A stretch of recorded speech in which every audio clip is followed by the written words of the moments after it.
देता हूँ अम्मा बचिया वो हता नहीं आता तू एवढं काय चिंता जानता तो कहना हो एक बार कोई ने सिर चाचा में भी जाता नहीं तो मजा पूरा देता रहा सब का दादा का जन के भगवान के कसम से तरस नहीं दादा असल के भाई के मारे मारे बड़ा सुंदर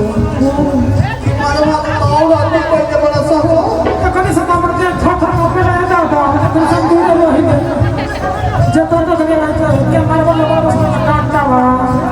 वो तो नहीं हो गई थी जो लोग नहीं कभी के कल्पना बा भैया कि जन्म के जैसे देखे चकोर हो ओ सही देखे सिया अपन पिया जी के बोल हो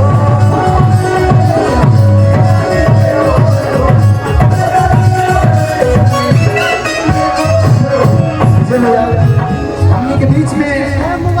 भूपेश भैया कहाँ बानी भूपेश भैया कहाँ है इधर मन्नी भैया मंच पे जरा आइए आ जाए भैया आ जाए आइए मंच आई महाराज है पहले से का होई जन्म के जैसे देखे चकोर हो ओ सही देखे सिया अपन पिया जी के बोल हो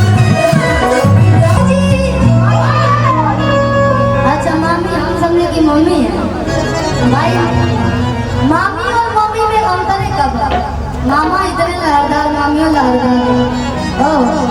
आके बबुआ के मामी जी आगे हवा छुपी है आगे बोस में से पैसा अरे निकाल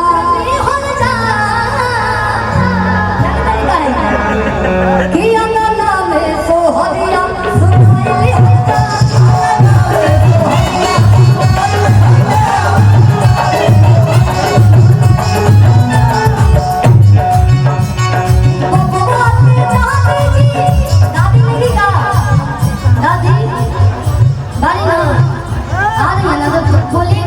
जाते कलाकार है तो सबके बारे में अब हम ज्यादा टाइम ना ले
मामी और मामा आपके दूल्हा का मामा जी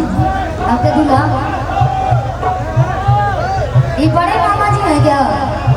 बड़े मामा और बहुत लेकिन वो कंजूस होते हैं बड़े वाले छोटे वाले सबसे अच्छे होते हैं छोटे वाले मामा और बीच वाले मामा अच्छा छोटे वाले मामा कहाँ है इधर आई तीनों मामा मामी है नहीं सामने है सब मामा मामी इतना लहरदार और तीनों लोग अपना तो आप लोग इतना कंजूसी क्यों दिखा रहे हैं?